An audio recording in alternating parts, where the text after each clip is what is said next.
The Jewish Week on JN1.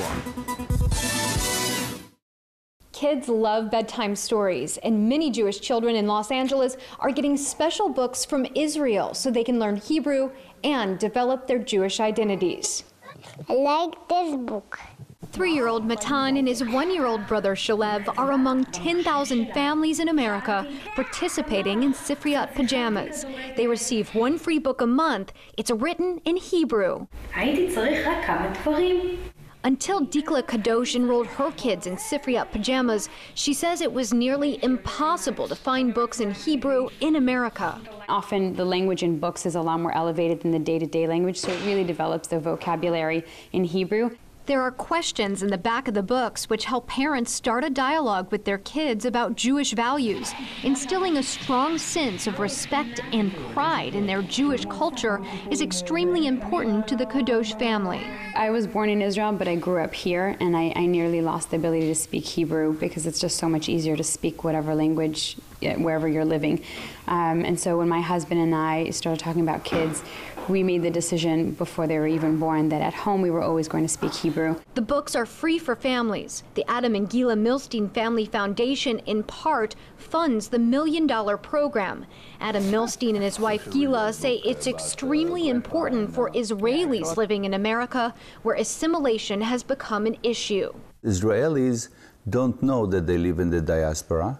They don't maintain Jewish education, they don't maintain Jewish traditions.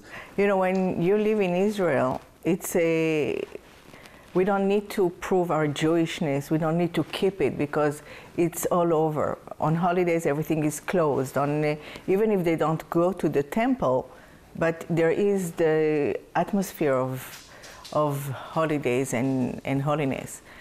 In America, if you don't make it happen, it doesn't happen. The Milsteins grew up in Israel but raised their children in America. From experience, they have learned how the process of assimilation can quickly alter cultural dynamics. We sent our kids to a public school, and then, you know, one day our daughter came and she said that she would like to have the Christmas tree. Why her friends have it?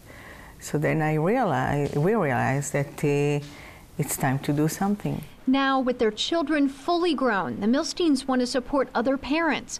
Those who have benefited from the books provided by Sifriyat Pajamas are also being introduced to a new program called Storyly. It enables family in Israel or in other countries to read books in Hebrew to kids in America via a video chat service.